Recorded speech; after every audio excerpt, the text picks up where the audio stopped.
నమస్తే. నేను మీ అశ్విని కుమార్. భారతదేశ ప్రధానమంత్రి నరేంద్ర మోడీ జన్మదినం. అయితే జన్మదినం ప్రధానమంత్రులు అందరివి అవుతూ ఉంటాయి. కానీ ఈ ప్రధానమంత్రికి ఒక ప్రత్యేకత ఉంది. నరేంద్ర మోడీ దాదాపు సీఎంగా 13 సంవత్సరాలు గుజరాత్‌కి, భారతదేశానికి 10 సంవత్సరాలు ప్రధానమంత్రిగా, సెలవులు లీవ్ తీసుకున్నవి 0, స్కాములు 0. ఆయన ఉంటున్న ఇల్లు 900 అడుగులు స్క్వేర్ ఫీట్. అప్పుడు కొనుక్కున్నప్పుడు దాని విలువ ₹1,00,000. ఆయన పేరు మీద ఏమన్నా ఆస్తులు ఉన్నాయంటే 0. కుటుంబ సభ్యులకి ఏమన్నా ఆయన ఫేవర్ చేశారు ఇంతవరకు అలాంటివి ఏమన్నా ఎలిగేషన్స్ ఉన్నాయా అంటే 0.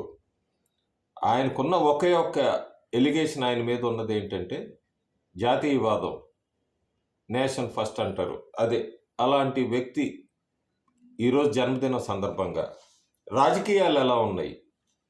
ఉదాహరణకు తీసుకుంటే ఢిల్లీ, అరవింద్ కేజ్రీవాల్ ఢిల్లీ లిక్కర్ స్కామ్ దాని మీద బెయిల్ మీద బయటకు వచ్చారు. బయటికి రావటమే హడావిడిగా ఒక ర్యాలీతో పాటు సంబరాలు చేసుకున్నారు, ఫైర్ వర్క్స్ అంతా చేశారు.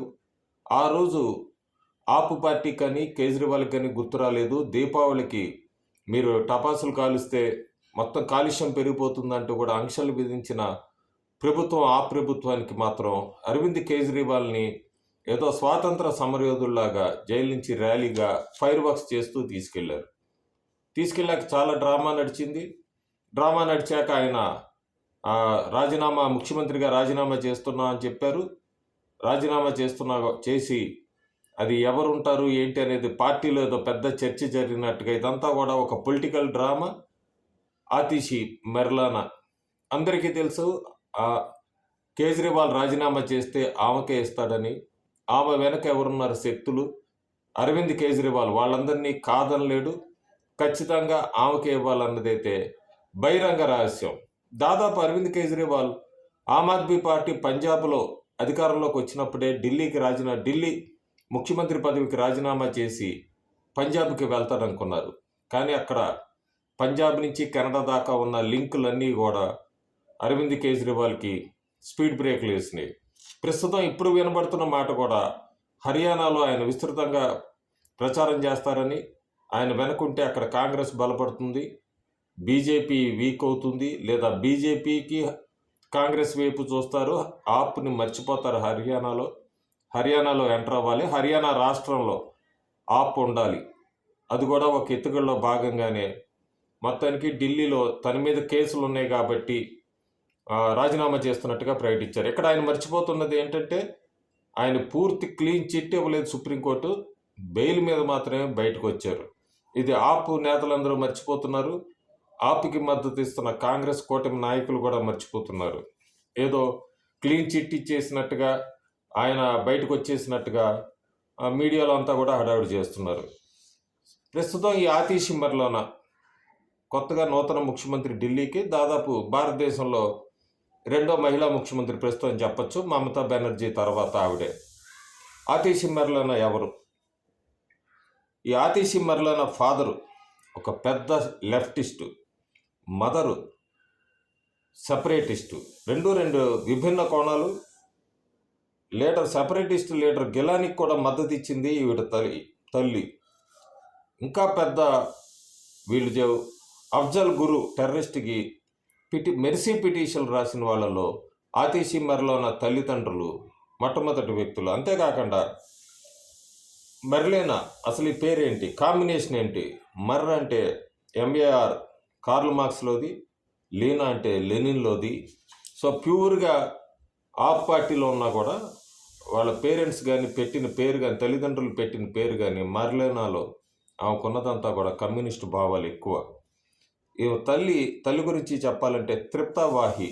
ఈమె అఫ్జల్ గురిని అన్ని ఛార్జీల నుంచి ఫ్రీ చేయమని చెప్పి అప్పుడు ఒక కమిటీ ఫామ్ అయింది. ఆ కమిటీకి ఆతిషి మెర్లానా తల్లి కన్వీనర్గా ఉన్నారు, తండ్రి విజయ్ సింగ్ ఆయన ఒక మెంబర్గా ఉన్నారు. వీళ్ళందరూ కూడా ప్రెసిడెంట్ ఆఫ్ ఇండియాకి పనిష్మెంట్ టెర్రరిస్ట్ అఫ్జల్ గురుని విడుదల చేయాలంటూ కూడా మెర్సీ పిటిషన్లు పంపించడమే కాకుండా చాలా వీడియోలు కూడా పబ్లిక్గానే రిలీజ్ చేశారు.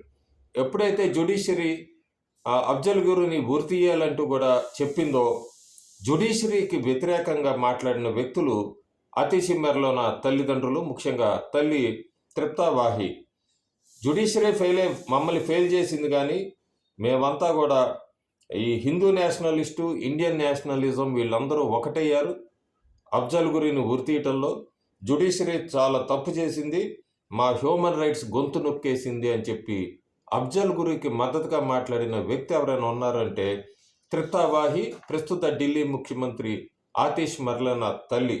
అంతేకాకుండా సైనికుల గురించి కూడా, భారతదేశపు సైనికుల గురించి కూడా వ్యతిరేకంగా మాట్లాడిన వాళ్ళు ఎవరైనా ఉన్నారంటే మళ్ళీ ఈమె పేరే తెర మీదకి వస్తుంది. 2016లో బోర్డర్లో పాకిస్తాన్ సోల్జర్స్కి, భారతదేశపు ఆర్మీకి జరిగిన గొడవల్లో పాకిస్తాన్ ఆర్మీ చనిపోతే తృప్తా వాహి ఏం చెప్పిందంటే, ఫ్రంట్ లైన్ మ్యాగజైన్లో, నా పాకిస్తానీ సైనికులు చనిపోవటం నన్ను తీవ్రంగా కలిచివేస్తోంది. మన సోల్జర్లు సియాచిన్ గ్లేసియర్ దగ్గర చనిపోవచ్చేమో, కానీ దానికన్నా కూడా పాకిస్తానీ సోల్జర్స్ ఆర్మీ అక్కడ చనిపోవటం, బోర్డర్లో చనిపోవటం నన్ను తీవ్రంగా కలిచివేస్తోందంటూ ఫ్రంట్ లైన్ మ్యాగజైన్కి ఇంటర్వ్యూలో మాట్లాడిన వ్యక్తి అంటే మళ్ళీ ఢిల్లీ ముఖ్యమంత్రి ఆతిషి వాళ్ళ తల్లే. అంతేకాకుండా సైనికులు చనిపోతే ఏమైంది, వాళ్ళకి మనం జీతాలు ఇస్తోందే చనిపోవటానికి, కరెక్ట్గా ఇంగ్లీష్లో soldiers are paid to die అని చెప్పిన వ్యక్తి ఈ తృప్తా వాహి. ఒకటే చెప్పింది, ఎందుకు మనం చనిపోయాక మీరు సైనికులకి కాంపెన్సేషన్ అని ఇస్తున్నారు, అసలు వాళ్ళకి జీతాలు ఇస్తోందే చనిపోవటానికి, మళ్ళీ ఇదేంటి సోల్జర్స్ అందరికీ మనం they are paid to die అని చెప్పి ఆమె రిమార్క్స్ వేసిన వ్యక్తి ఎవరు అంటే మళ్ళీ ఈవిడ తృప్తా వాహి పేరే వస్తుంది. పోనీ కూతురు ఏమన్నా ఆతిషి మెర్లోనా తల్లిదండ్రులకి వ్యతిరేకంగా ఏమన్నా వెళ్తోందంటే ఆమె కూడా అంతే. ప్రస్తుత రాజకీయాల్లో ఆమె మీద కూడా చాలా కేసులు ఉన్నాయి. బీజేపీ నాయకుల్ని డిఫమేషన్ కేసులు వేశారు. ఎందుకంటే ఆతిషి మా ఎమ్మెల్యేలని కొనటానికి బీజేపీ ప్రయత్నిస్తోంది. దానికి వ్యతిరేకంగా డిఫమేషన్ కేసు ప్రస్తుతం కోర్టులో నడుస్తుంది. ఎలక్షన్లో క్లియర్గా గోండాల్ని నిలబెట్టాలి, మీరు కాంపిటెంట్ క్యాండిడేట్ ఎవరైనా అంటే గోండాలు గూన్స్ని నిలబెట్టాలి, చదువుకున్న వ్యక్తుల కన్నా అంటూ కూడా పబ్లిక్గానే స్టేట్మెంట్ ఇచ్చిన వ్యక్తి ప్రస్తుత ఢిల్లీ ముఖ్యమంత్రి ఆతిషి మెర్లోనా. 2023 యూకేలో కేంబ్రిడ్జ్ ఇండియా కాన్ఫరెన్స్ యూకేలో ప్రస్తుత ఢిల్లీ ముఖ్యమంత్రి ఆతిషి మెర్లోనా G20 ఎకానమీలో ఫాస్టెస్ట్ గ్రోయింగ్లో ఎవరైనా ఉన్నారంటే అది శ్రీలంక, భూటాను, పాకిస్తాను వీళ్ళు ఉన్నారు. భారతదేశం పరిస్థితి చాలా దారుణంగా ఉంది.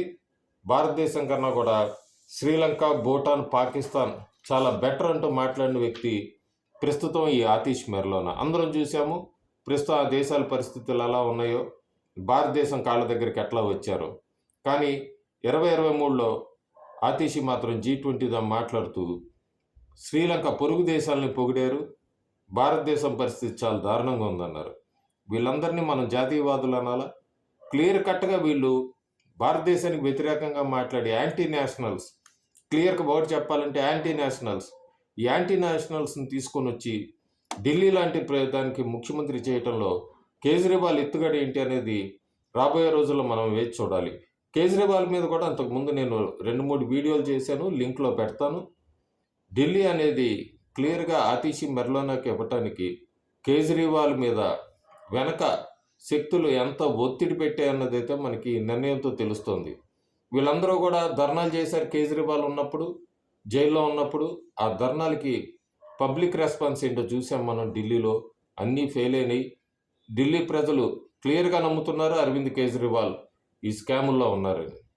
ఆతిషి మెర్లోనా కూడా టెంపరీగా ప్రస్తుతానికి అంటున్నారు, ఎందుకంటే రాబోయే రోజుల్లో ఆమె స్కాములన్నీ కూడా సిబిఐ బయటికి తీసింది. రాబోయే రోజుల్లో ఆమె కూడా జైలుకి వెళ్ళక తప్పదు.